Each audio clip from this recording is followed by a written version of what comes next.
Lexington leaders are set to discuss traffic light repairs and renovations. Details on a crime alert in Lexington after shots were fired into a home. Firefighters still investigating what caused a fire at a Lexington apartment complex.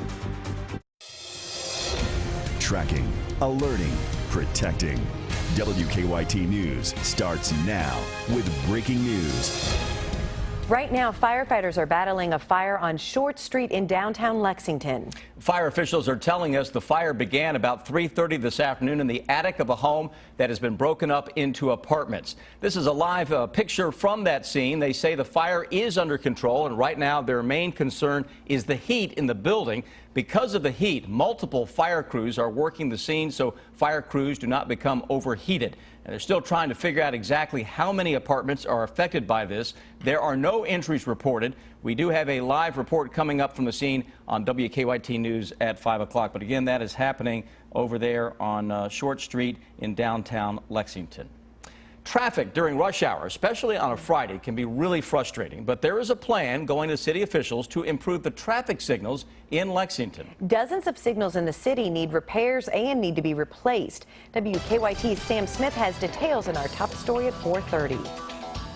I'm standing near the intersection of Alumni Drive and Chenaway Road. It's one of the intersections that has a traffic signal that needs to be rebuilt. There are 6 altogether that the Division of Traffic Engineering have set as priorities to rebuild. Officials say there are more than 40 signalized intersections in town that need to be replaced. They can only get to 6 of them this year, though. All of them have significant wiring and infrastructure deterioration. Repairs would keep these intersections from going into flash and would reduce the number of emergency repairs. So we've got some signal infrastructure from the 70s, maybe even from before. So as you can imagine, as wires are tied together and wires are rubbing against each other, they wear off the casing. The Division of Traffic Engineering also plans to give people access to traffic cameras over the internet, allowing them to check the flow of traffic from home. In Lexington, Sam Smith, WKYT. The division also plans to add new crosswalks and handicapped accessible ramps. The presentation will be made Tuesday. Tense moments early this morning after someone fired shots into a Lexington home. Police found several shell casings outside a home on Lisa Drive. That's off North Broadway. At least one bullet went through a wall inside the home. No one inside was hurt. The people living there said they didn't see anyone and don't know why someone would shoot at them. And that shooting is just the latest in a week of violence here in Lexington. In response, Community Inspired Solutions has announced plans to host a town hall meeting later this month. Organizers hope to generate ideas about how to make the community safer. The meeting will be Monday, June 22nd at the Northside Library on Russell Cave Road. There's still no word on what sparked a late-night fire in Lexington. The fire started just after 9 o'clock last night at the East Ridge Apartments on Alumni Drive. Firefighters were able to keep the flames pretty much contained to some shutters on the outside of the building. No one was hurt. Temperatures not quite as high today, but we're still flirting with getting close to those 90s. Chris was just telling me about 87, but it felt really warm out there today. That's right, and there are storms popping up all across the area. Chief Meteorologist Chris Bailey is tracking them on the First Alert Defender. Chris. That's right, guys, and you're feeling more the humidity than any heat out there. Mid and upper 80s into most of central and eastern Kentucky, but boy, oh boy, the humidity factor is way, way high. Hence our little graphic yesterday, more humid than hot.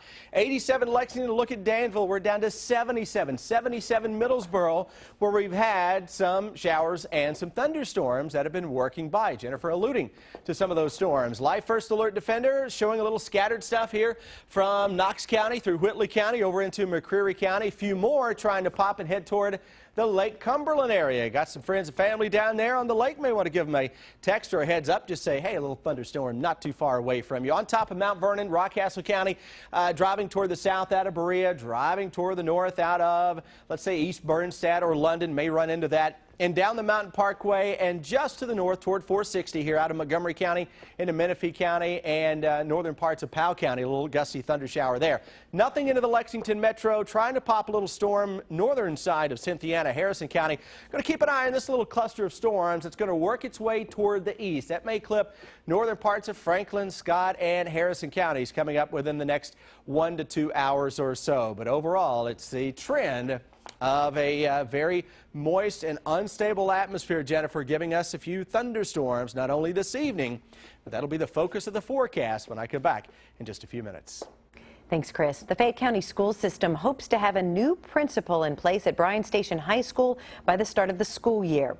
Bryan Station was the focus of a diagnostic review by the state education commissioner. Much of the results released recently showed the district has done little to fix problems the state pointed out more than a year ago. When you talk about this diagnostic, you seem frustrated. Yeah, I'm frustrated that the passion and the sense of urgency was not there in the district office. You got a great example. Sam is at the live desk with investigative reporter Miranda Combs with more on the story that she's working on for WKYT News at 6. Sam?